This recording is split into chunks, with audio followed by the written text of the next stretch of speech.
Although mapait siya, for health naman yun. Ay, kailangan madami. Pusa.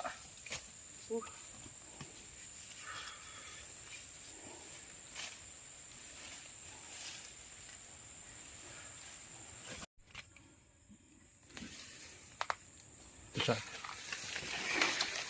Simula na siya magkaroon ng ugat. Yan. Sana magtuloy pa to. Kasi ito mas solid yung pagkakalagay ng lupa. Right here in the middle of the jungle, nakako kami ng guyabano. Saka ito, isang heritage fruit na usually hindi na natin ito makikita sa kanto. So daming balimbing oh. Ito yung balimbing. Tapos ito yung buto niya. Yun. So bihira tong matapatan namin. Yun. Matapatan namin. Buha tayo. Patikin ko sa iyo. Ito yung bunga ng balimbing. Kaya lang naunahan na kami ng ulan. Tingnan siya. Yan, nahuhulog lang siya. Yan, ito pa.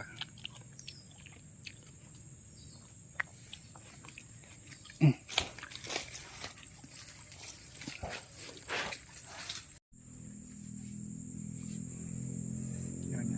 After namin manguha ng balimbing, may nakita kami dito na puno ng papaya. So, tulan natin ito. Ito isang tuhilog. Tapos, yan. Taran. Fresh papaya. Buksan natin. Tapos kainin natin siyang raw.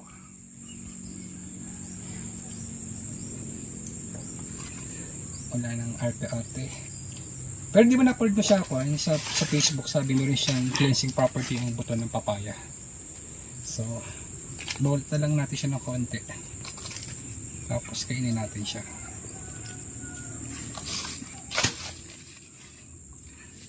Ako muna. Pero kakainin ko yung buto. Although mapait siya, for health naman. Pag kinain mo siya, hindi mo ramdam yung pait ng buto.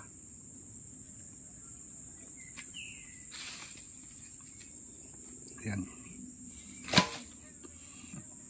Ba't ko kinain yung buto? Taba nga kinakain natin, di ba?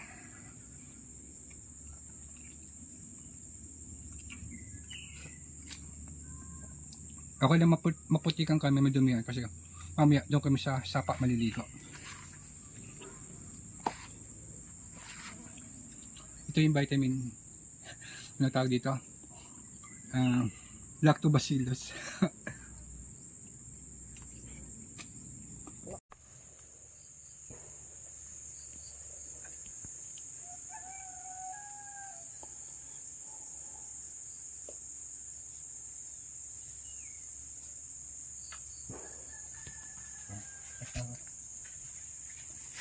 Medyo lang.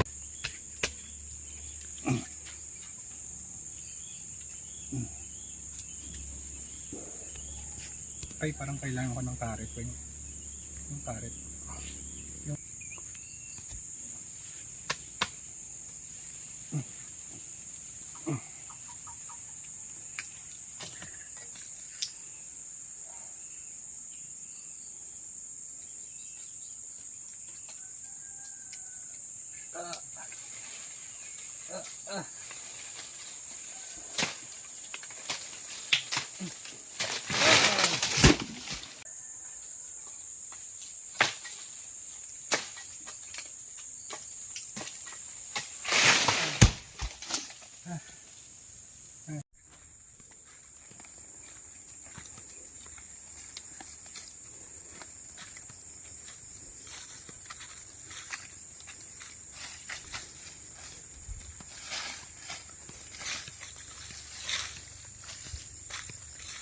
Doon tayo galing kanina.